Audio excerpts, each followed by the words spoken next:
Today we're going to be talking about a video. It's called Red Pill University. Now, I didn't know that RPU, PU? No, okay.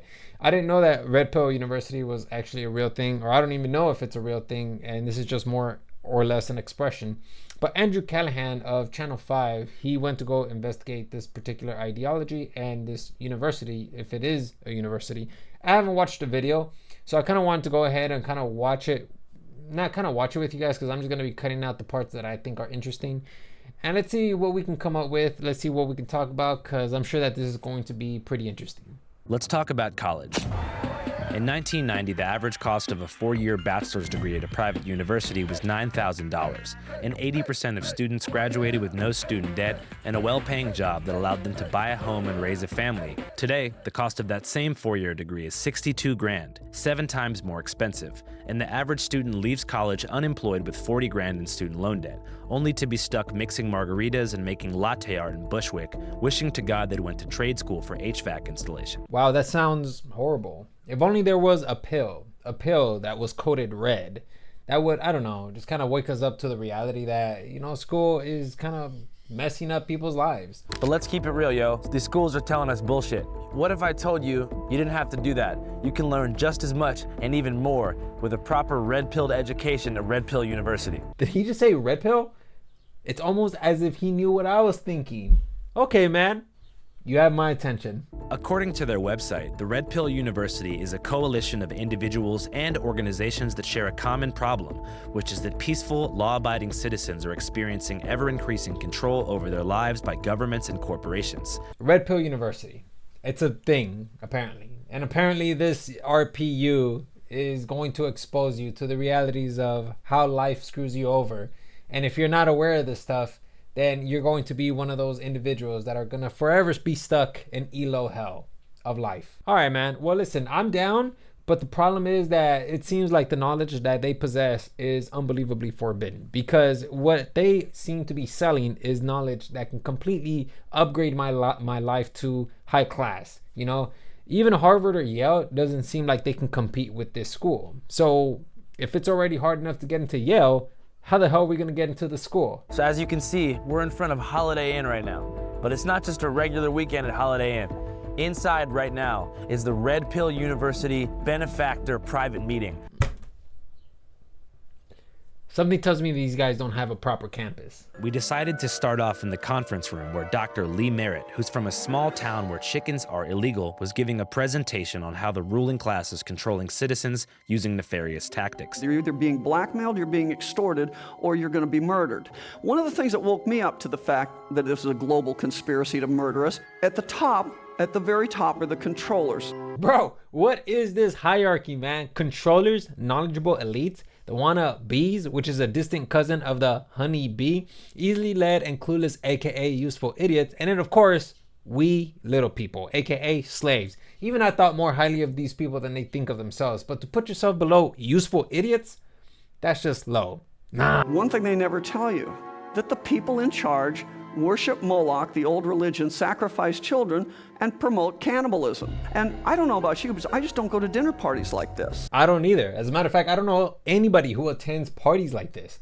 So I don't know what the hell you guys are talking about, but listen, I'm intrigued. So who benefits? And I'm just throwing this out there. They're keeping their bloodline very, very tightly controlled so they don't lose these powers. I mean, I'm not saying they're not human beings for sure, but I'm just saying something's wrong here. The reason that you don't know his name is they hide in the shadows. When children are used up, they're parted out for organ parts. They're forced to do this at some point. If you take the money and the fame, you're bought into this. Listen, I'm so glad that I wasn't the only one, because when I take a look at this clip, you can see that everybody had their mouth open in complete disbelief.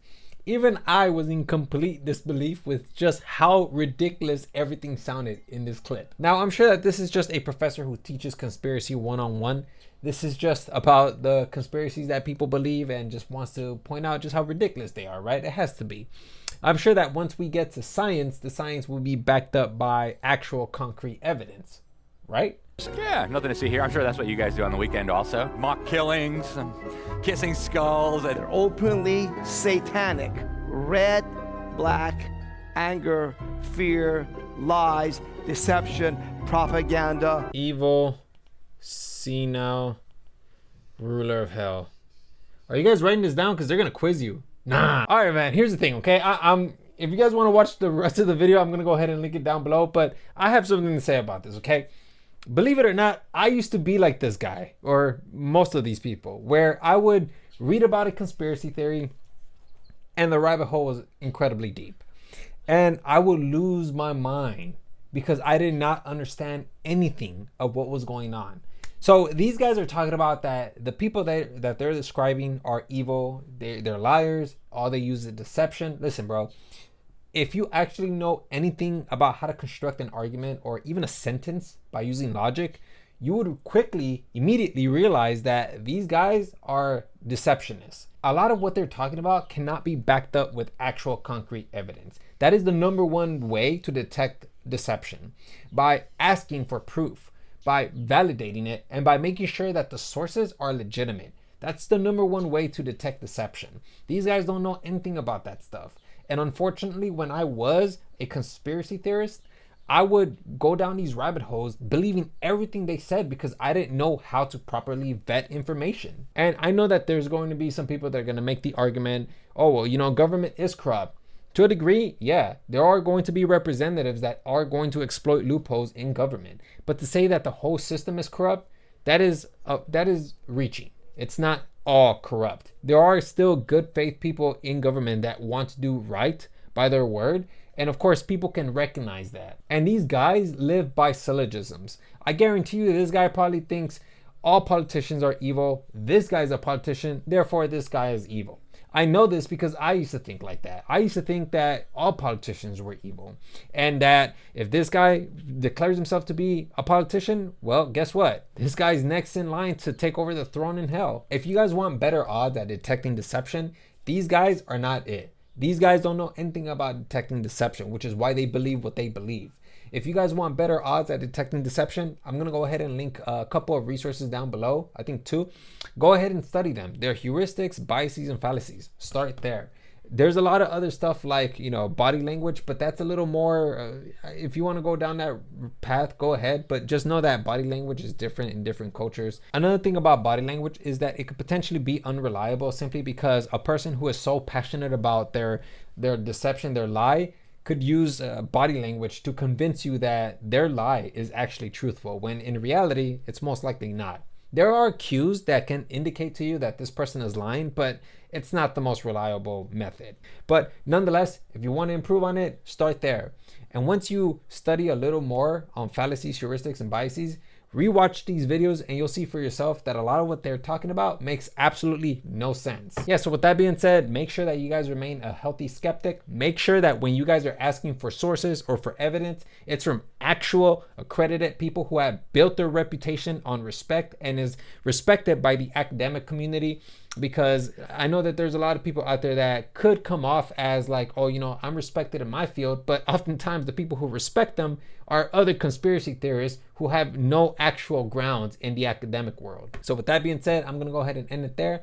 That's really all I have for you guys, and I'll see you guys next video.